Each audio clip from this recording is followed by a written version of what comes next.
नमस्कार दर्शक पनि हार्दिक स्वागत छ यहाँहरू सम्पूर्णलाई सपना अनलाइन टिभीमा निकै नै महत्त्वपूर्ण रिपोर्टका साथ उपस्थित भइसकेका छौँ। हाम्रो मेहनतको लागि एउटा सानो लाइक र च्यानललाई सब्स्क्राइब गरी साथै छेउमा रहेको बेल आइकनलाई दबाई अलमा क्लिक गरेर साथ दिन नबिर्सनु होला। आउनुहोस् अब समाचारतर्फ लागौँ। रापरपा विवादको चुरुक ज्ञानेन्द्रलाई राजा बन्न हतारो। राष्ट्रिय प्रजातन्त्र पार्टी महाधिवेशन महासंग्राममा छ। कमल थापा र राजेन्द्र लिङदेनले आफ्नो नेतृत्वमा प्यानल बनाएर भोट मागिरहेका छन्। शनिबार हुने मतदान कसले अध्यक्ष भन्ने कौतूहल पार्टीभित्र र बाहिर दुवैतिर छ। तर थापा र लिङदेन बीच चुनावी भिडन्तको तयारी भइरहेका बेला एउटा प्रश्न चाहिँ निरुत्तरित छ। हिन्दू राष्ट्र र राजतन्त्रको एजेन्डामा एकै ठाउँ उभिएका यी दुई समूह बीच विवाद चाहिँ केमा परेको होला? 3 दिन अघि रातो पार्टीले राप्रपा नेता कमल थापालाई अन्तर्वार्ताका क्रममा सोधेको थियो, राजेन्द्र लिङदेन र तपाईँ बीच नेतृत्वको मात्रै विवाद हो कि पार्टीको लाइन, कार्यदिशा, कार्यनीतिका सम्बन्धमा पनि अन्तर्विरोध देखा परेको हो? जवाफमा थापाले भनेका थिए, विचारमा कुनै भिन्नता छैन। हामीले जुन विचारलाई लिएर अगाडि बढिरहेका छौँ त्यो विचारमा पनि कसैले निष्ठामा शंका गर्न चाहन्न। तर भविष्यमा पार्टीको कार्यनीतिका बारेमा भने केही भिन्नता हुन सक्छ,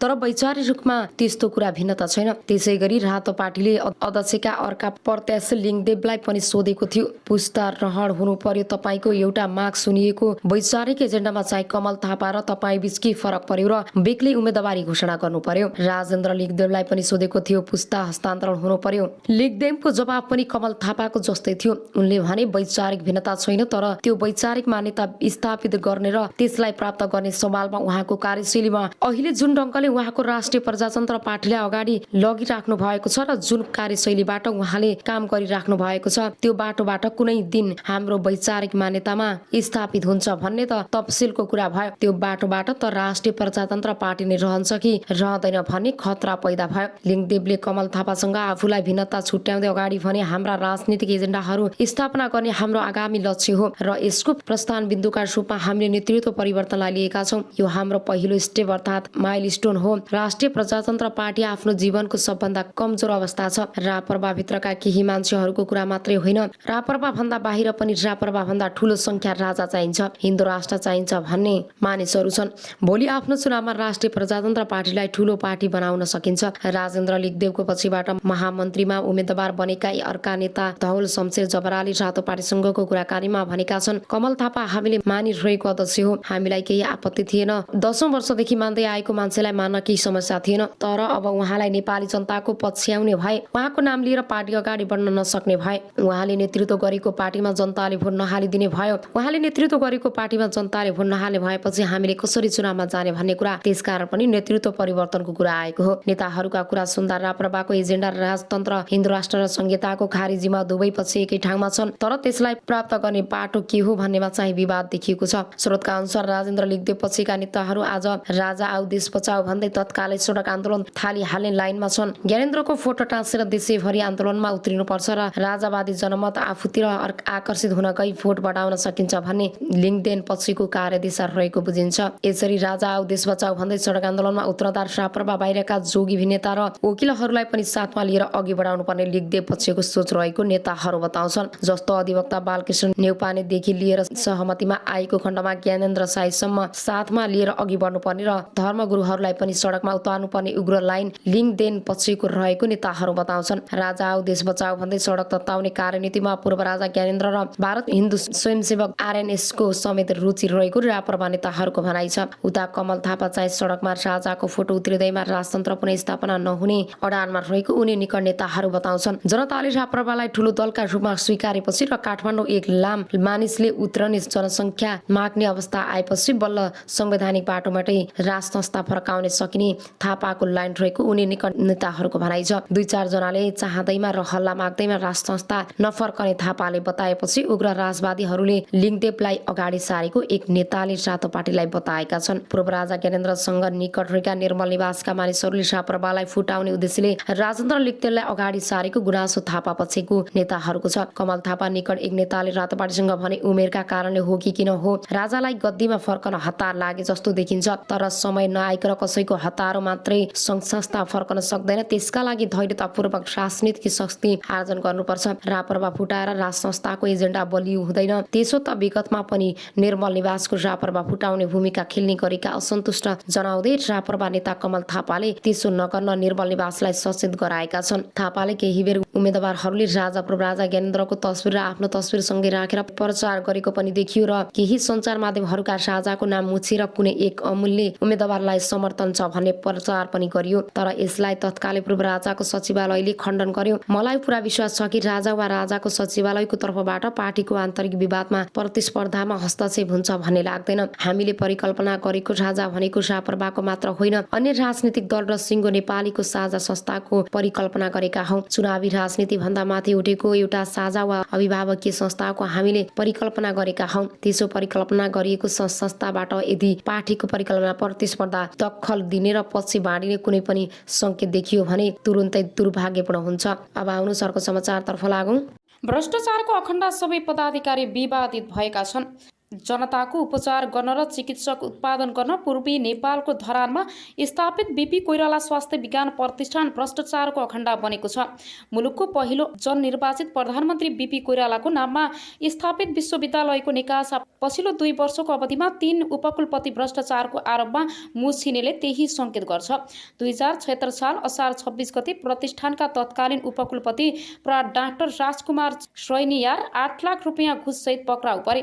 प्रतिष्ठानको भवन निर्माणले ठेक्काको कमिसन लिने क्रममा उनी निवासबाट पक्राउ परेका थिए।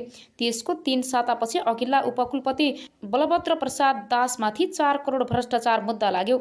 दुवै मुद्दा विशेष अदालतमा विचाराधीन भएका बेला नयाँ पदाधिकारीहरू पनि रत्तिभर डराएनन्, अनियमितता गरिरहे।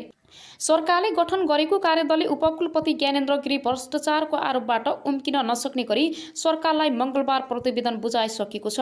अख्तियारले गम्भीर रूपमा छानबिन गर्ने हो भने अहिलेका उपकुलपति गिरी सहितका पदाधिकारी जोडिने ठाउँ नै छैन। कार्यदलका एक सदस्यले अनलाइन खबरसँग भने राजनीतिको आडमा नियुक्ति भएपछि मलाई जे गर्न पछि छुट हुन्छ भन्ने सोचले यस्तो अवस्थामा पुर्याएको हो। उनी आफू त बदनाम भए संस्था समेत खराएसी बनाए। स्त्री रोग विशेषज्ञ समेत रहेका प्र डाक्टर मोहन चन्द्र रेग्मी फिस्टुलालाई रोग विशेषज्ञ हुन विशेषज्ञहरूको समुदायमा उनी राम्रा प्राचीन व्यक्तिको रूपमा चिनिन्छन्। बीपी कोइराला स्वास्थ्य विज्ञान प्रतिष्ठानमा कार्यरत रहेका उनलाई कता कता कार्यकारी र व्यवस्थापनका पदमा जाने महत्वाकांक्षा बढ्यो। प्रतिष्ठानका उपकुलपति डाक्टर ज्ञानेन्द्र गिरीसँग हिमचिम बढाएका उनले सुरुमा अस्पतालका निर्देशकको पद ताकेका थिए। अस्पतालका निर्देशक गौरी शंकर शाह आफैमा योग्य नभएको जानकारहरू बताउँछन्। उपकुलपति गिरीको साथमा शाहलाई पदमुक्त गरेर अस्पताल निर्देशक पदमा जाने रेग्मीको प्रयास सफल हुन सकेनन्, तर त्योभन्दा माथिल्लो रजिस्टर बन्न सफल भए। सुरुमा उपकुलपतिसँग मिलेर काम गर्नुभयो, पछि अधिकारहरू नदिएपछि विरोधमा उत्रिनु भयो। प्रतिष्ठान स्रोतले भन्यो त्यत्रो राम्रो छवि बनाएको मान्छे बेकारमा अनियमितता र चालझेलको मतियारको रूपमा मुछिनु भयो। अहिले अख्तियारमा रेग्मीमाथि समेत छानबिन चलिरहेको छ। प्रतिष्ठानका उपकुलपति ज्ञानेन्द्र गिरीको किस्सा अझै रोचक छ। लामो समय कोशी अञ्चल अस्पताल विराटनगरका काम गरेका गिरीले सेवाकालको अन्तराधीर सुनिल शर्माहरूसँग मिलेर नोभेल मेडिकल कलेज खोलेर संस्थापक अध्ययन पनि भए। शर्माको समूहले चेपुवामा पारेपछि उनी कौडीको भावमा शेर बेच्ने बाध्य भए। त्यसपछि गिरीले अख्तियारका तत्कालीन प्रमुख लोकमान सिंह कार्कीका नातेदारसँग मिलेर विराट मेडिकल कलेज खोले। लोकमानको शक्तिको आडमा विराट मेडिकल कलेजले काठमाडौँ विश्वविद्यालयबाट विस्तारित कार्यक्रममा नाममा सम्बन्ध पार्यो। गिरी काङ्ग्रेस नेता शेखर कोइरालाका नजिकका कार्यकर्ता थिए। प्रतिनिधि सभा निर्वाचन 2074 मा काङ्ग्रेसले सुनिल शर्मा मोरङ 3 मा उम्मेदवार बनाएपछि गिरी कोइरालासँग मिचिए। आफ्नो पुरानो पद्धतिलाई टिकट दिएको झोकमा उनले सुनिल शर्माका प्रतिस्पर्धा उम्मेदवार बनेका नेकपा एमाले नेता भानुभक्त ढकाललाई निर्वाचनमा सघाए। त्यति बेला गिरीले ढकाललाई सबै रूपमा सहयोग गरेको जानकारहरू बताउँछन्। वाम गठबन्धनको सरकार बन्यो। तत्कालीन प्रधानमन्त्री केपी शर्मा ओलीले ढकाललाई 28 साउन 2074 मा कानुन मन्त्री बनाए, तर 4 मङ्सिर 2076 मा ढकाल स्वास्थ्यमा आएपछि चुनावमा गरेको सहयोगको गुण तिर्नै गिरीलाई प्रतिष्ठानको उपकुलपति बनाएका थिए। राजनीतिको आडमा पदमा पुगेका उपकुलपति गिरीले प्रतिष्ठानमा मनोमानी गर्न थाले। उनलाई कुनै शक्ति प्राज्ञिक र आर्थिक अनुशासन जरुरी थिएन। आफ्नो समर्थन गर्ने ठानेर उनले विश्वविद्यालयमा कार्यरत डाक्टर महेश चन्द्र रेग्मीलाई रजिस्ट्रारमा नियुक्त गर्न स्वास्थ्य मन्त्री ढकाललाई सिफारिस गरे र नियुक्ति पनि दिए। उनी अहिले प्राध्यापक पद जबरजस्ती लिएको आरोपमा फँसेका छन्। प्रतिष्ठानमा कार्यरत आन्दोलनरत चिकित्सक तथा अध्ययन कार्यदलका सदस्यका अनुसार हाल बीपीमा रहेका सबै पदाधिकारीहरू विवादित बनेका छन्। तुलनात्मक रूपमा राम्रो छवि मानिएका रेजिस्ट्रार डाक्टर गुरुप्रसाद खनाल पनि नियमित उपकुलपति हुँदा अनेक विवादास्पद निर्णयमा संलग्न रहेको पाइएको छ। कुनै प्राज्ञिक पृष्ठभूमि नभएका अस्पताल निर्देशक डाक्टर गौरी शङ्कर शाह खरिदमा मात्रै रुचि राख्ने पदाधिकारी मानिन्छन्। प्रतिष्ठान स्रोतले भन्यो प्रशासनिक दक्षता नभए पनि उनलाई खरिदको काम र कमाई हुने क्षेत्रमा औधी रुचि छ। उनको पदावधि केही महिना बाँकी छ। दलीय भागभण्डा र शक्तिको आडमा नियुक्ति हुनेहरूले मनोमानी गरेर संस्थालाई बिगार्ने काम गरे। प्रतिष्ठानको आन्दोलनरत सङ्घर्ष समितिका संयोजक डाक्टर एसपी सिमाल भन्छन् नियुक्ति गर्दा नै राजनीतिक स्वार्थमा पनि पदाधिकारी सिफारिस हुने गरेको छ। उनीहरूले शक्तिको आडमा अनियमितता गर्ने कुनै नौलो कुरा भएन।